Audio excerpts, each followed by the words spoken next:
what is hopefully many recordings on Plato, especially Plato's Republic. I want to work through the Republic in a very kind of thorough manner. One of the difficulties of reading any major work, especially the great works of philosophy, is you want to dive in deep to get into the details. But once you do that, once you sort of dive into a text and you really, get into the heart of it, it's often easy to lose sight of the big picture, what you could call the so what of the text. And one of the things that a real thorough reading of a text can do is it can give you a type of understanding of, the precise, details of this or that argument in, particular parts of the work. But it can also have the unintended consequences of causing you to lose sight of what you can call the overarching argument or the broad narrative. And it's easy to think that you understand what a text is because you understand the details of it. But if you don't keep in mind the broader context, the broader narrative or argument of the text, then the details don't really make any sense. And so one of the things that we're going to be doing as we read through Plato's Republic especially, is we're going to be kind of bouncing back and forth between looking at the details of particular aspects or parts of the book, arguments Socrates is making, various interlocutors that he has in this work that they're making.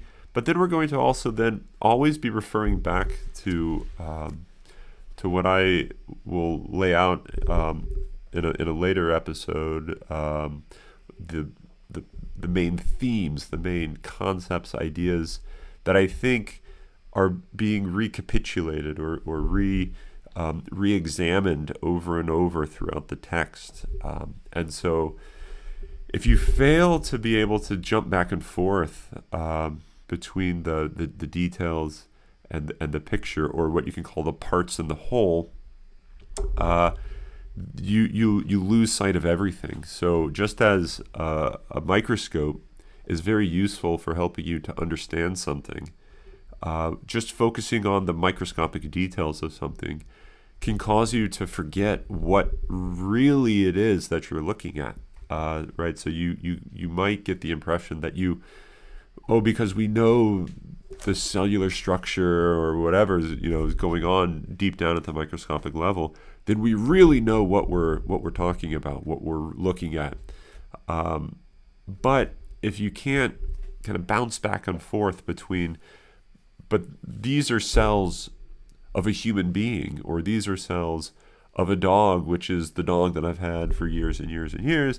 If you can't keep both those in mind, the grand and the microscopic, the macroscopic, the microscopic, the little, the big, the part and the whole, then you will only get part of the picture, or an incomplete picture.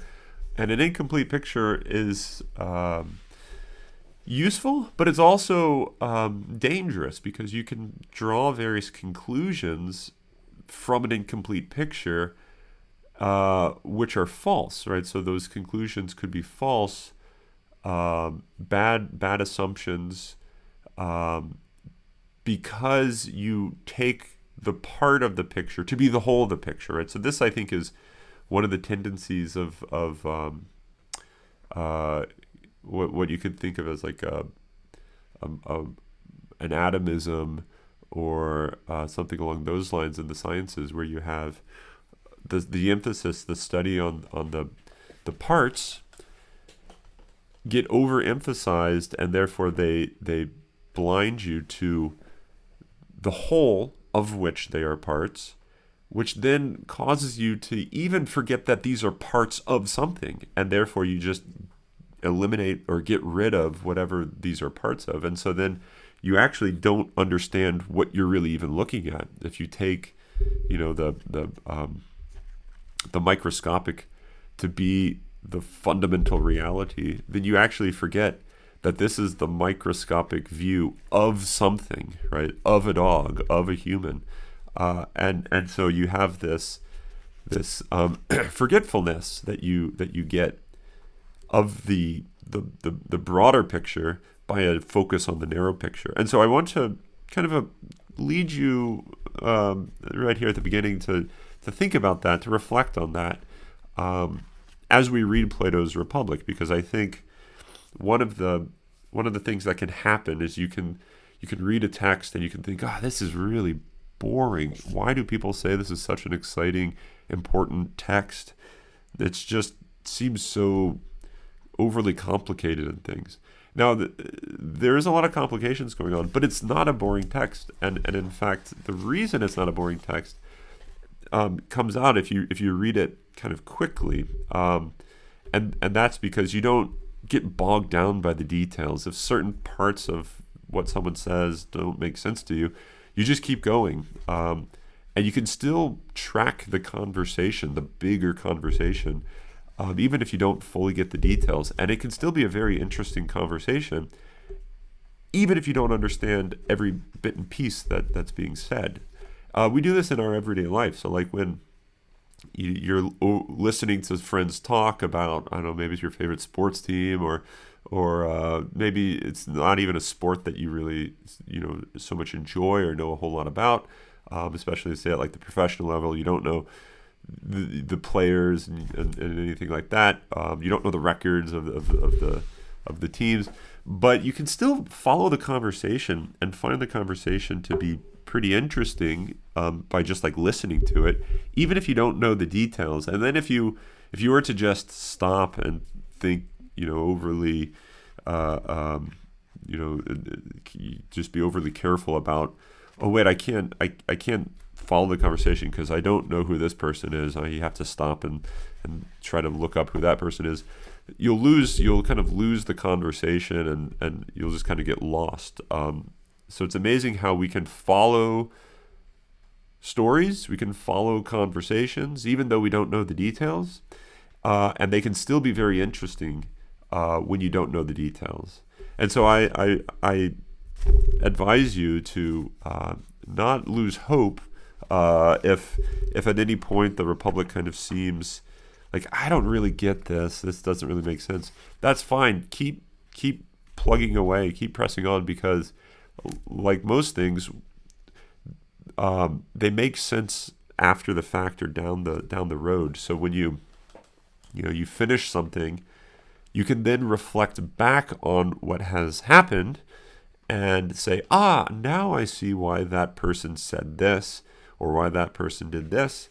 I didn't get it at the time, but now I do, because I'm at the end, or this other thing down the road kind of clarified a lot that came before. And so then the whole picture gets, illuminated because of that special, aha moment.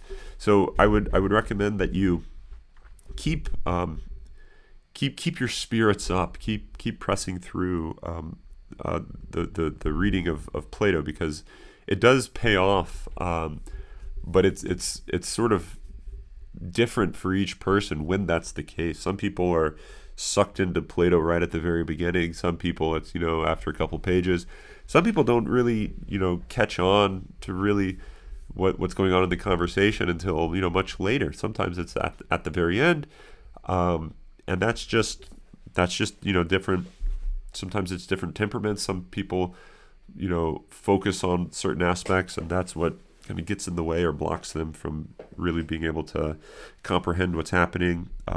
It's not necessarily a bad thing. It's just kind of different ways people learn, different ways people listen or read.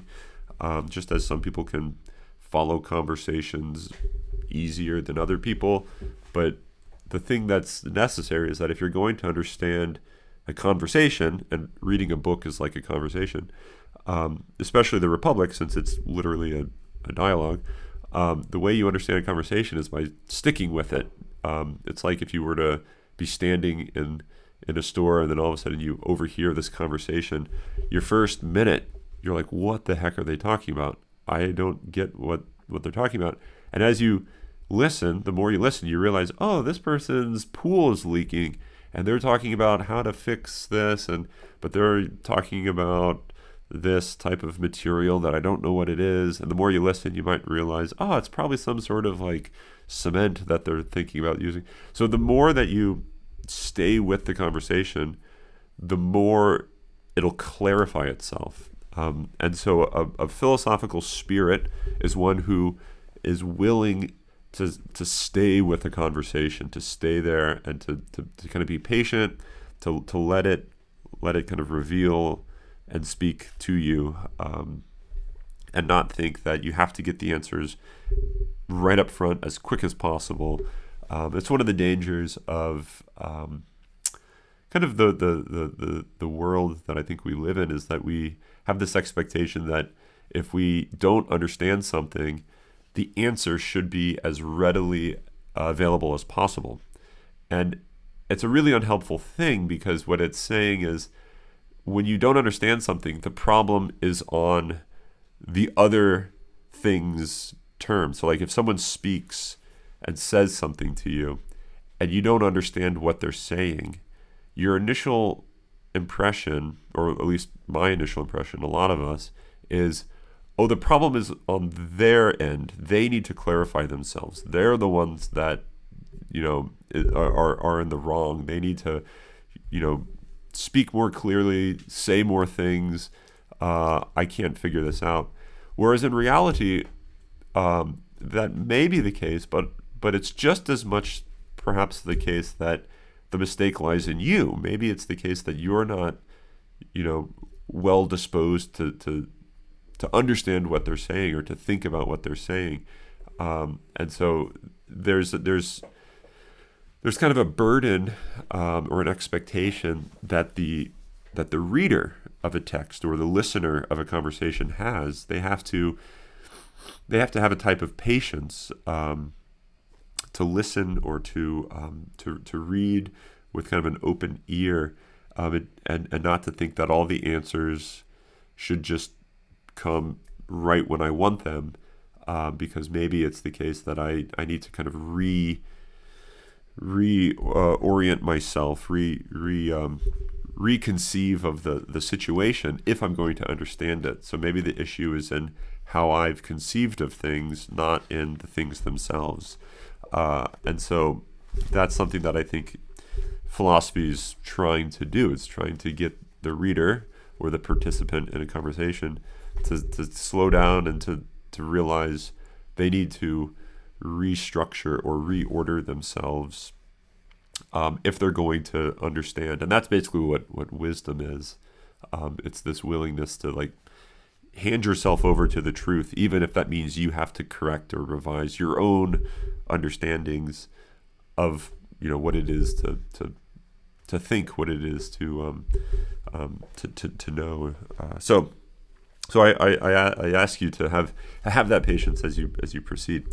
Okay, some of the things I had just mentioned in talking about the potential pitfalls of getting into the details of a text and losing sight of the whole narrative or the whole story is actually, I did that on purpose because there's something of a fascinating irony, you could call it, in that very idea of focus on the part, losing sight of the whole, is the whole, let's call it the whole drama of the Republic. So what the Republic is about is it's about the relationship of parts to wholes. And you think that doesn't make much sense. I'll give you some examples, sort of working to what I think is the primary example of the Republic. So we've already talked about like cells are parts of an organism, a human, say. So to understand what cells are, you need to understand them as parts of an organism. So like you can actually go up a couple levels to understand what a heart is or lungs are. A lung or a heart or a hand, these things only make sense in relation to, an animal. So the concept of a heart necessarily implies that it's a heart of some type of living thing. A hand necessarily implies that it's, of some type of thing. That's right. That's a a handed living creature. Same thing with lungs. And so the idea is that parts always find their intelligibility, meaning parts, like organs, always find or always make sense or are always explained in relation to a broader whole, right? And this makes sense with organs. You can't explain what a lung is unless you appeal to this system of circulation of blood. And well, the circulation of blood occurs where? Well, within some type of organism. And so a heart is always going to be something in relation to this broader organism. Okay, and that's an easy example that hopefully we can all understand. That to understand the part of one thing, you understand the whole of it. Here's another example. A letter, so like the letter P, is a letter that doesn't in itself doesn't really have a meaning. It doesn't really mean anything. But letters can become meaningful or they can become intelligible, but that's only when they're kind of put into a whole, which we call a word. So you take a bunch of letters which don't really mean anything. P, the letter R, the letter A, the letter Y, the letter E, and the letter R. I just picked a random word on the very first paragraph of the Republic.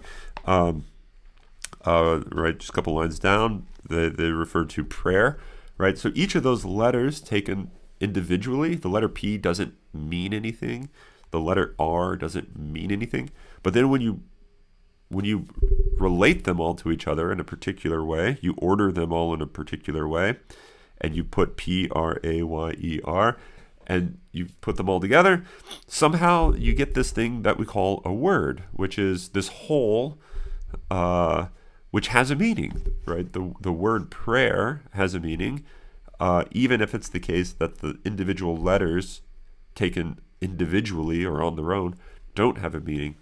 And so you can think of it like if you were to focus on the parts, that is, if you were to focus on letters without a word, then you'll kind of lose the meaning.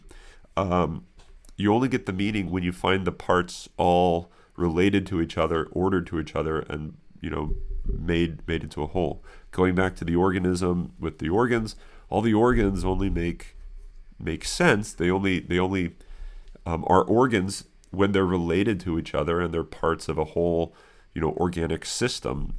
Biologists can probably talk about how all these different systems of organisms relate so that it leads to the life of the organism, right? So you have to have the circulatory system and the nervous system and all these different biological systems all have to be like interacting in the right way. They all have to be related in the right way in order for you to live. Once the circulatory system stops working, that's going to like affect all these other parts of the organism, and the whole thing's just going to kind of break apart. Just as if you were to take out one of the letters of a word, the word no longer makes any sense. It's not that same word anymore, and it kind of breaks apart, you might say, or it kind of dies once you take one of the parts out. Likewise, if you take one of the crucial parts of an organism out, it too dies. And so what Plato is trying to think about is many of the things that we that we encounter, that we think about, are things that are wholes that have parts. And what he's wanting to think about is, how is it that you have all these different parts related so that it gives rise to this new whole object? Now, the thing that he's worried about is not words, it's not organisms. In the Republic, what he's interested in is, actually two things. It's partly organisms. He's worried about, not worried, he's interested in these different aspects of the human life. We have all these things that are like emotions, and we have these things that are reasons. And these are all different aspects of the human life. We have different desires, passions, thirst, hunger, fear. We have in like rational intentionality, like we might have beliefs about what's good for us to do, what's bad for us to do. All these things are different parts of our soul, he calls it, but yet somehow they all come together to form a single psychology, a single kind of a psychological ethos. And so what he's sort of wondering is, how is it that we have all these different parts of our psychological life coming together to have a single life, a single action? And which of these different parts of our lives are like the ruling parts? For some people, hunger might be like the most ruling part of them. So whenever you're slightly hungry, all the other aspects of your life can go out the window. You know how I should probably stay and get a little more work done, even though I'm a little hungry right now. But if you're someone who takes their passions, specifically like hunger, to be their ruling part, then anytime that you have this desire, that part of you is going to kick in, and it's going to like control your life. Your life is going to be controlled by this part of you, which is the passions. And so you might think all the other parts become slaves to the passions because that's the ruling part of you. So one of the things the Republic is about is it's about the constitution or the composition of the human being. How do all these different parts come together in order to make a single human life? The other thing that he's interested in is kind of going up a level, is how do all these different human beings come together to form a whole society? So he's interested in the human being as a whole in relation to the various, psychological parts that he has. Sometimes they're called psychological faculties, or different faculties of your soul. How do they all come together to make a single soul, a single life? But then he's also interested in, how does your life fit into the broader whole of society? So it's the case that when I make an action, or when I do an action, let's say, or I even deliberate or reflect on what I should do, even before I act, I think about what I should do. Those questions of those questions that I deliberate about are always going to be, or as he's going to say, they should be in relation to this broader whole that I'm a part of. So you could best example off the bat, before we get into like kind of this societal part of the Republic, think about like a team, like a baseball team or a football team, or anything like that. What a player should do at any given point in practice, or any given point in a game, is they should reflect on not just what's going to be good for me, but what's going to be good for this broader thing, this bigger thing that I'm a part of, namely the team. So if it turns out that you don't really like running stairs, it doesn't feel good to you, You might do it because it makes you as an individual athlete better. But it's also the case that perhaps the reason you want to be a better athlete is not just for your own purposes, for your own individual gain, but maybe you want to be a better athlete because it'll make the team as a whole better.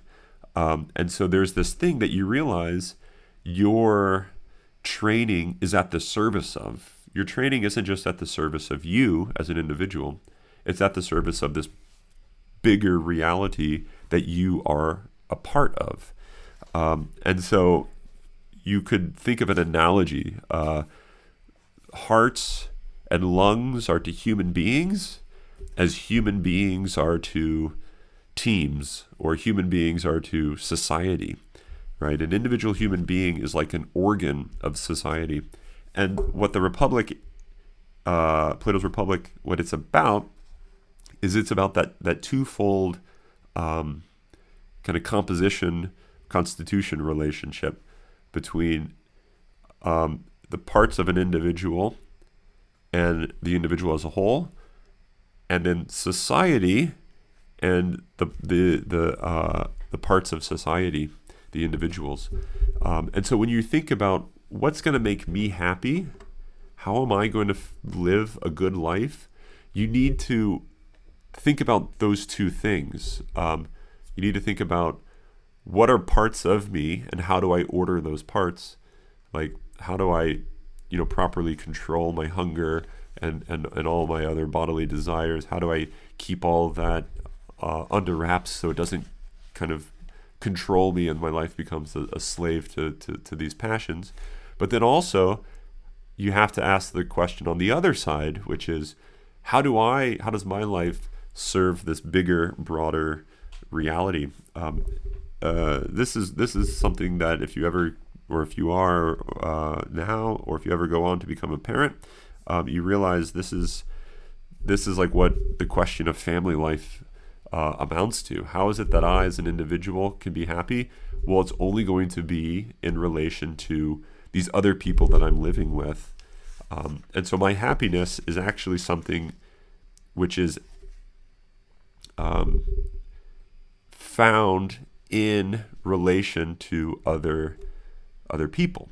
And so the Republic is about this look at the relation of parts to wholes through those two kind of levels, or those two contexts: society, or what's kind of more commonly known as the political, and then the ethical, which is sort of the individual man. The political is man as communal, and so that's what the Republic is going to be. And so an emphasis on one of those at the exclusion of the other is going to be an incomplete picture. So this goes back to what I said at the very beginning, which focusing on a part and forgetting the whole is to the detriment, right? You lose sight of what you're really talking about, or what you're really looking about. And so this think about the practical implications of this. If you think about what is going to make me happy, and you just focus on you, then you're automatically kind of losing sight of something that's necessary. Namely, you have to think about what you are a part of, or a member of, or what you are related to in this broader way. And so the Republic is going to be this attempt to make that call it this movement of transcendence from looking at the part to looking at the whole. So we'll be referring to the concept of transcendence. You could think of it as that, being able to see something in one way, like letters. You see just a bunch of letters on a page. Like right now I'm trying to teach my daughter to read. She can look at the page and just see a bunch of letters, but she's missing something, right? There's something important that she's missing, even though she sees all the letters. She hasn't transcended the letters to the word, right? So some type of transcendence or movement above letters. You got to move above letters to see this broader whole, the word. Right? If you wouldn't know how to read if all that you could do was identify letters. So like beginning with the Republic, if you just saw it said, oh yeah, there's the letter I, and then there's a space, and then it's WENT, and there's another space. You're not reading because there's no content there. There's no meaning there. You have to transcend the letters to see them as a whole, and that's what we call the word. And so this is a very important theme of Plato. It's the notion of transcendence, which is to take the parts, to take the things that are lower, and to see them from above, or to see them on high, or to see them in a transcendent way. It's to kind of like elevate them, to elevate the parts into a whole. So that's what the Republic is attempting to do, and that's why at the very heart of the Republic, the most famous part of the Republic, probably the most famous part of Plato anywhere, is the Allegory of the Cave, which is this allegory of someone who's living in a cave and who's ignorant, and it's about their ascent or transcend from the cave out into the open, so that they can see more clearly. You see shadows in the cave. You then as you leave the cave, sight gets clearer and clearer as you sort of move up to the whole, and that's one of the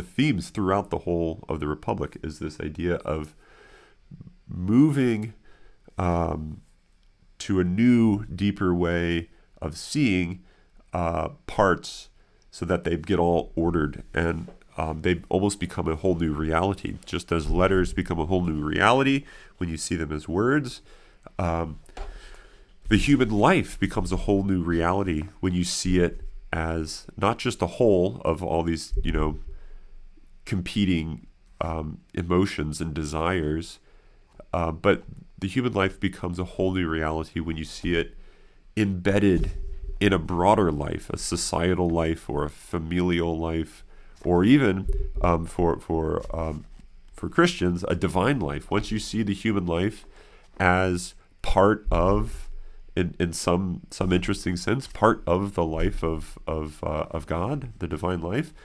This happens, in Catholicism through the sacraments. We share in the divine life. Once the human life is seen as being part of or participating in this broader life, it takes on a whole new meaning, a whole new significance, and so that notion of participating in something, becoming a part of something, is the main concept of the Republic. So if there's like one thing that you take away this whole summer, is it's this notion that what the Republic is about is it's about seeing yourself as participating in something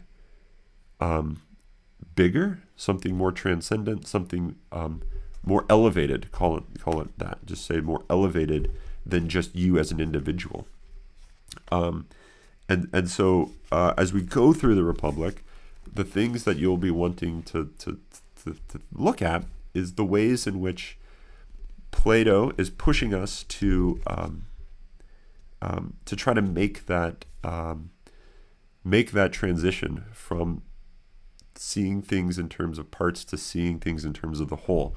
And then what we'll see is a bunch of characters who fail to do that, who think, oh no, happiness is just about what I can get when I can get it, whenever I want to get it. And what he's saying is there's something tragic about that, because if you only get what you want in this kind of individualistic way, you're actually like digging your own grave. You are the one that's preventing yourself from being happy, being fulfilled. So you become your own worst enemy. That's kind of the flip side of the Republic, is that you're often most of the human failures that we have are due to us, and this is just the nature of free will. Is that when we're unhappy, a good reason for that is because of ourselves. We either have false expectations, right? Most people who are bored, and they think they're so unhappy because they're so bored, they don't have anything to do.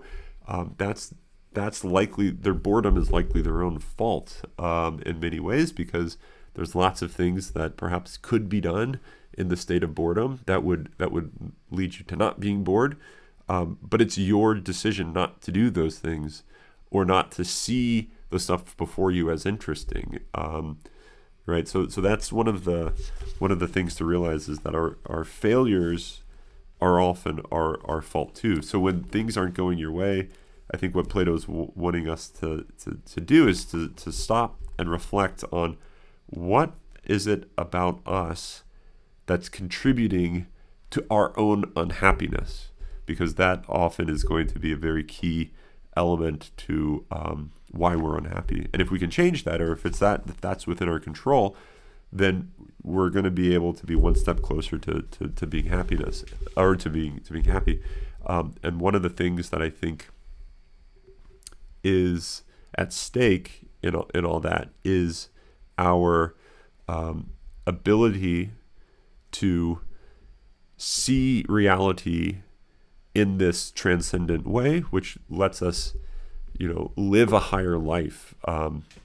You might, just as words have a higher meaning than letters, living a social life has a higher meaning than living an individual life. It's kind of like your life extends beyond just the confines of your body when you realize that what you do and the choices you make are really, it's kind of like the life of this broader community. Think about like a team, like the happiness of winning is not just like an individual happiness, but we always, when a team wins, we always say, oh, they won. Or if you're on a team and you won nationals or whatever, you say, oh, we did this, we won. And so it's something that you share in together. And part of what makes it so great is that it is something that's shared in, and you realize that it was only accomplished because it was done communally. It wasn't any one individual, it was a communal thing.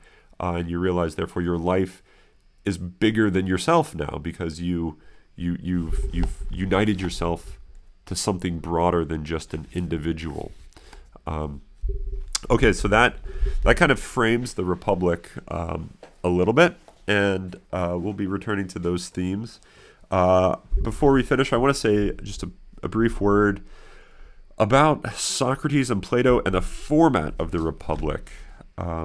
So I already mentioned that the Republic is a dialogue, and actually it's not exactly a dialogue as it is Socrates's reflection or recollection of a conversation that he had the day before.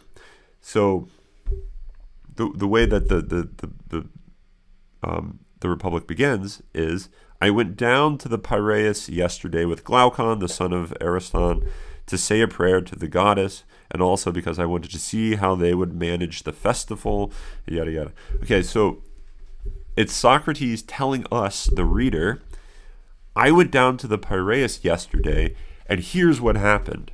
And then he gives us this, incredible lengthy, like 300-page story. So this whole thing is actually a narration of Socrates to us, the reader, right? So even though it's written like, here's what the first one, here's what the slave says, Polemarchus wants you to wait, and then a little later, you have Glaucon saying, all right, we'll wait. So it looks like it's this kind of back and forth dialogue.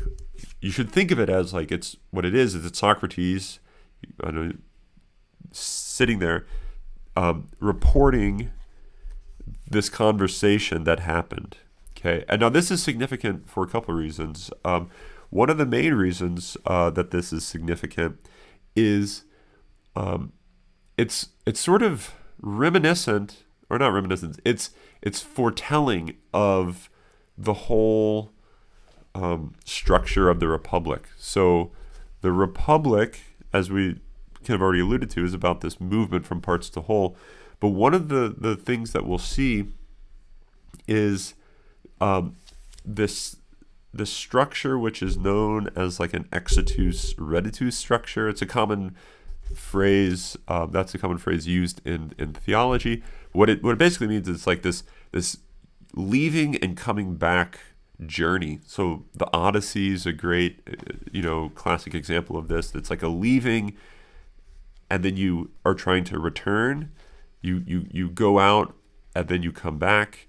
And one of the things that you can think of in light of kind of a theology or a metaphysics of creation is what existence is it's God's like giving of himself, giving of his being, this great like outpouring. And what the point or the purpose of this outpouring is that it be reciprocated and then brought back to the Father. So this is also Trinitarian theology uses this example, the Father's outpouring of the Son, and then it's like reciprocated or returned back, and the union that's brought about between this going out and coming back is the Holy Spirit. So anyway, the point is that this structure, the way that the dialogue, the Republic is conducted, is it makes you understand that this is a recollection. This is an attempt of Socrates to recall something that has already happened. And when you recall something that's already happened, it almost becomes new again, right? So that it looks like, oh, you're just reporting what happened in the past. This is one of the great downfalls of our understanding of memory, is we think that it's just like rote repetition or reproduction. You're just reproducing exactly what happened before. But that's not the way that the ancient Greeks thought of memory or recollection. They thought of it more as like a sacramental, which is why in the Gospels and St. Paul you get this idea of the sacrament of the Eucharist of do this in memory of me. It's not just a memory in the sense of think about me when you do this, but it's to remember something is to make it new again. It's sort of different, but it's also the same, right? So what memory is it's the old made new, or the old made present again. It's still literally the same old, but it's still, or nevertheless, here now. And so what Plato's doing is he's making something that was past present, and so the kind of the drama of time is kind of at stake here. Is something that is in the past merely stuck in the past, or can it be brought to the present? And I think what Plato's trying to do is he's trying to say it can be brought to the present. Things that happened in the past can be, in some interesting way, made present.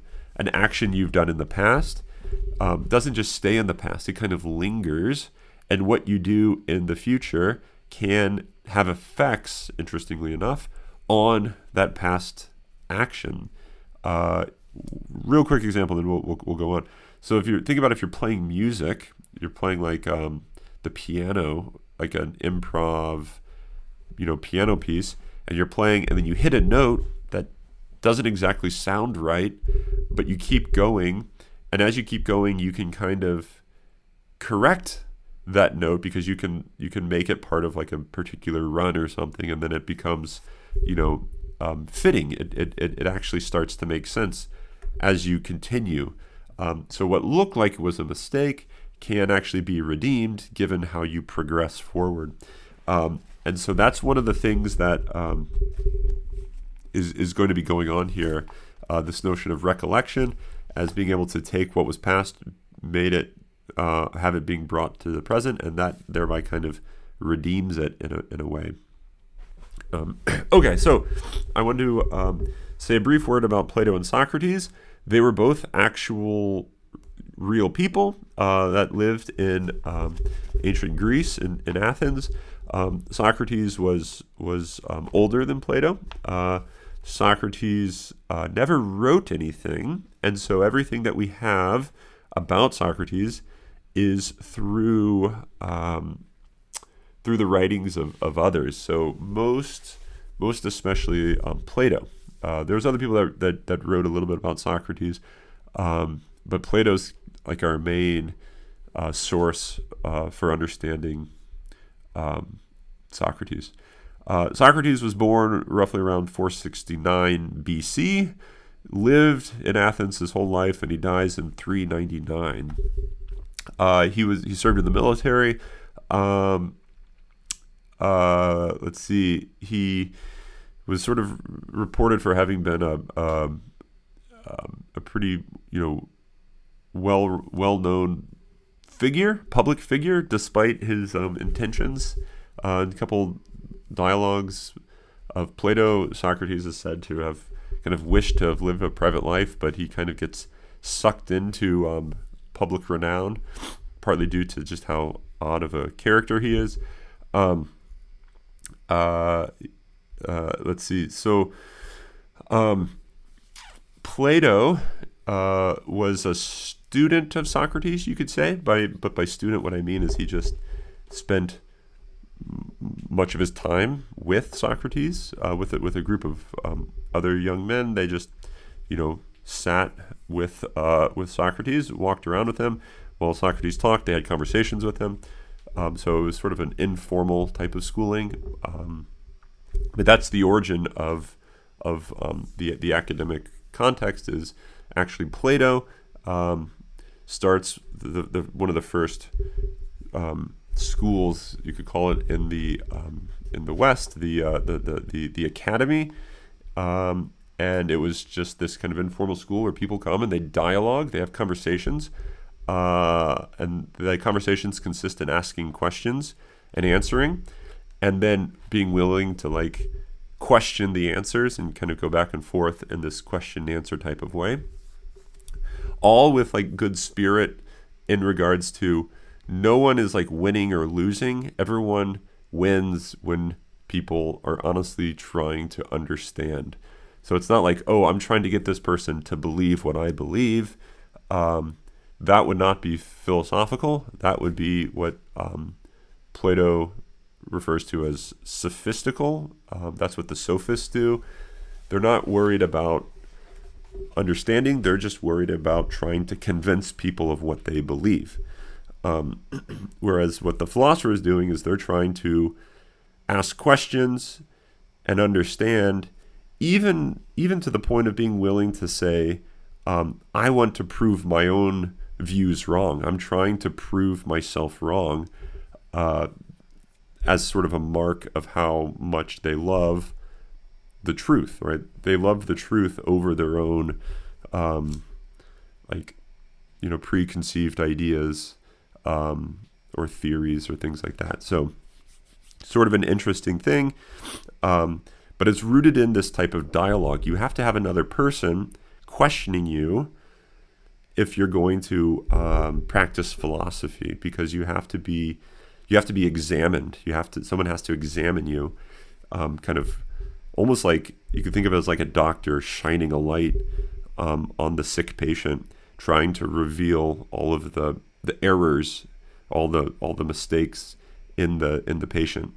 What philosophy is it's this dialogue where each contributor is shining a light on the other, and they shine the light on the other by asking questions that maybe are difficult questions that a lot of people wouldn't want, to have asked of them, because they know it would be hard to answer.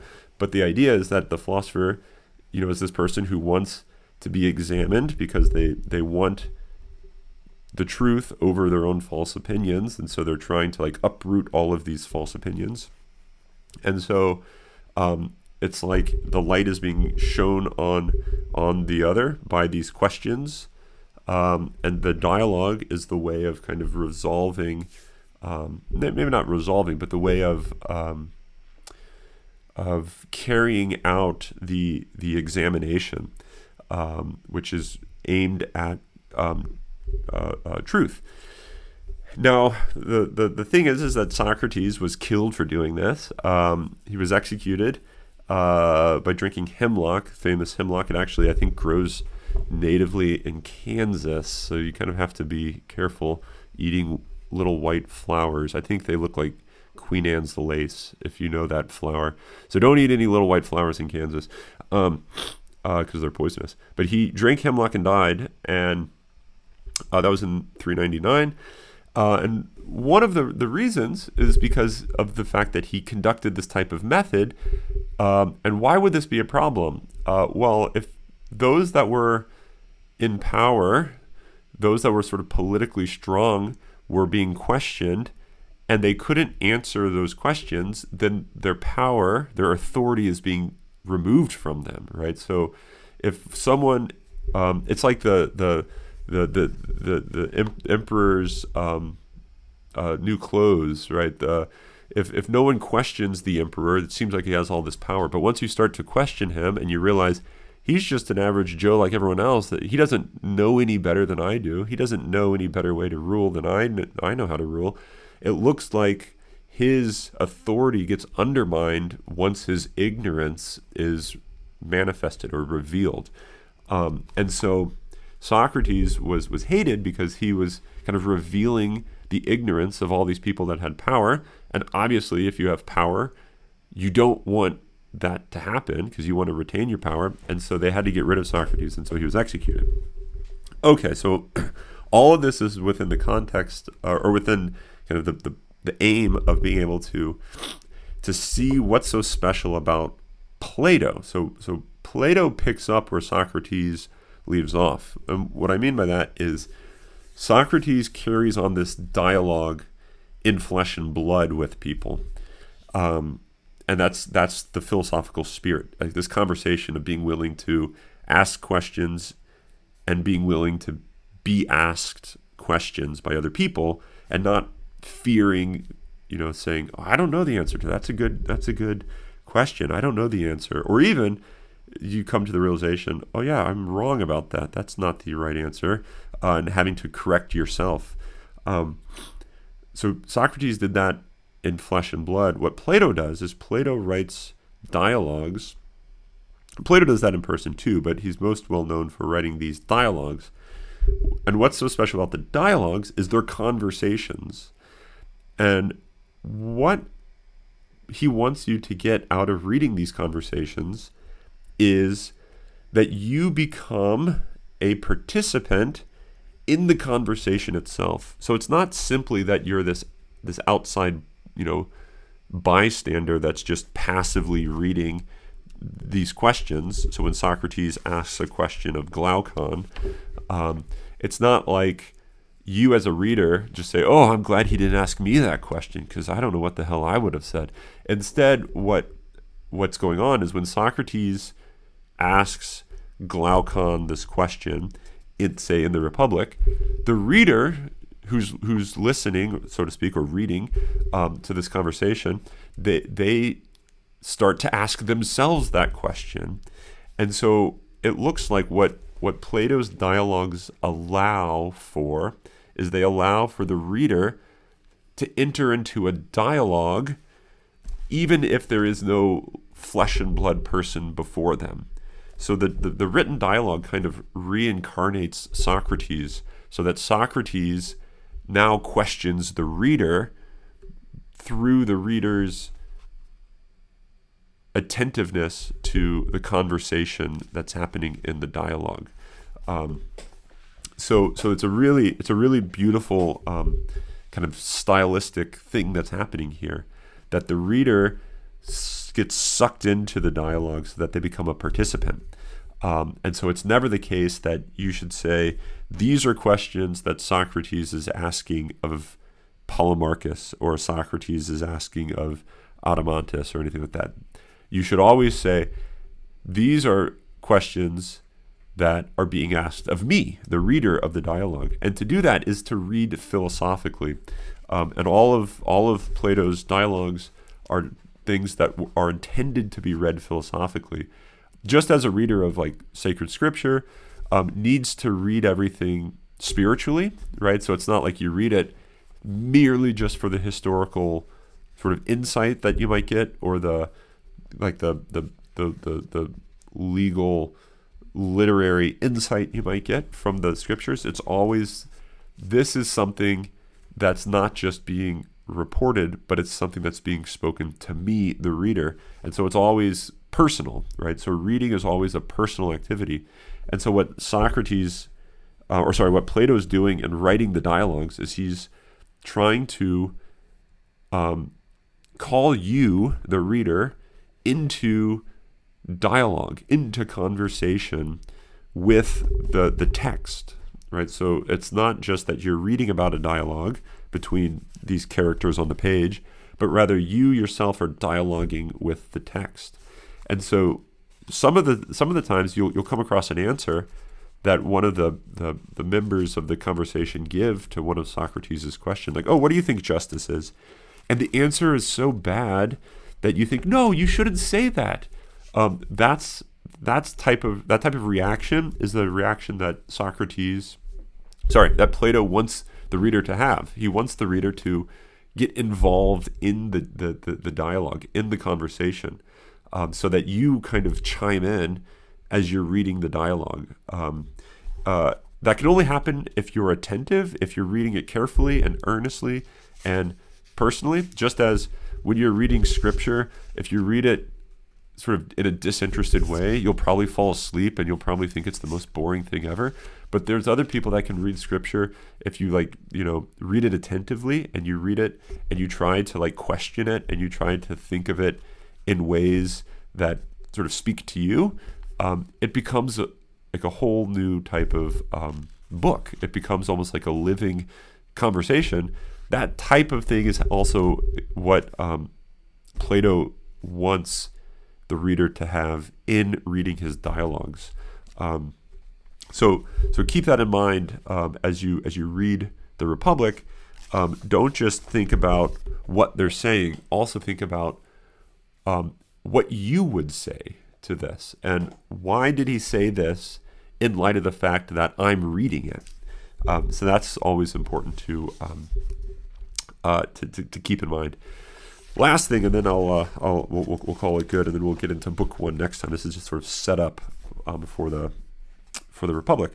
But the Republic is this conversation, right, between all these characters, and it's something that has a content. There's stuff that's said, and then there's also a drama to it, meaning that there's a setting, right? So what's happening is there's a setting to the Republic. Socrates goes down to the Piraeus, right, with Glaucon, and then he tries to leave. He tries to leave the Piraeus, but he gets stuck. And the reason he gets stuck is because these other people force him to stay. And then you get this discussion about, will you let us go? And they say, no, we won't let you go unless you prove stronger. And they say, well, and they go back and forth about, who would be stronger and what would count as strength. And they're kind of toying with the idea, or playing with the idea of holding Socrates captive here because they want something out of Socrates. So right off the bat, what you get is this dramatic element of the dialogue. The setting of the scene is such that Socrates makes this descent.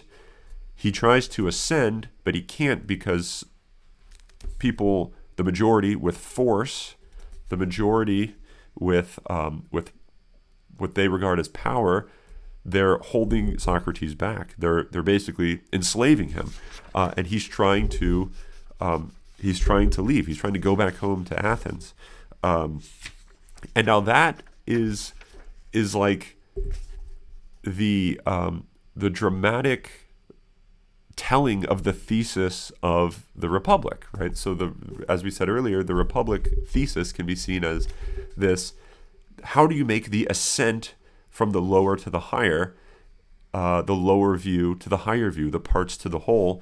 And what you get is Socrates in the drama. Socrates is being held at the lower. How does he return to the higher, which is like quite literally the higher city, the city that's at higher elevation, the Athens? How does he make that ascent? What's holding him back? So all of these dramatic the dramatic setting is philosophically important and interesting in understanding what the Republic is about. So when you read this, you should read it not just as a work of philosophy, but as a work of literature. It's quite a beautiful, beautifully written work. There's also a lot of humor in it. So a lot of the humor is kind of subtle and dry. There's a lot of innuendos because Socrates is trying to be funny, but he doesn't want to like offend. And so there's a lot of subtleties. And so you kind of have to, have an attentive eye, just as when you're listening to a conversation. You might completely miss a joke because you don't get the subtlety or the play on words that's being made. That happens throughout. So the Republic is kind of a masterwork in many ways. It's philosophically interesting. It's also just a great read. So I highly recommend that you do spend the time with it. I know it'd be easy to just skim the book, but if there's like one thing you do this summer, just carefully read through the Republic. I can almost guarantee that there's going to be if you do read it, every page of it, by the end of the class, I can almost guarantee that there'll be some people that'll email me saying, Dr. Jager, I really don't think you're that great of a teacher. I don't really like you, but the Republic was really wonderful. I'm really glad I read it. You made it confusing, but the Republic was like the highlight of the semester. Hopefully, I can help you a little bit along the way, but the text itself, I know for some of you, if you do read it, it will be one of your favorite books that you read in college. I can almost guarantee you of that. But the only way to find that out is if you actually read it. It's one of the most popular books ever written in the Western world. And so it'll make you just seem a lot smarter. Actually, it will make you actually smarter, but it'll make you sort of impressive if you can have a conversation with people about the Republic. The Republic is a book that's been significant for politics, psychology, obviously philosophy, sociology, theology. A colleague of mine in the theology department is actually going to be teaching the Republic in his theology of the church class, because the Republic is like the background for a lot of ecclesiology, theology of the church. How do you, the body of Christ is this, there's one body, but many members, many parts. How do they all, come to form a single body? That's, like we said earlier, that's the Republic for you, right? That's exactly what you're getting in the Republic. So it's really, I think, for me, outside of the Bible, it's probably the most important book to read. Up there with the Brothers Karamazov. If you know anything about me, you'll know that book's up there too. So, but anyway, I hope you have some motivation and some understanding approaching this text, and we'll get into the meat of it next time. All right.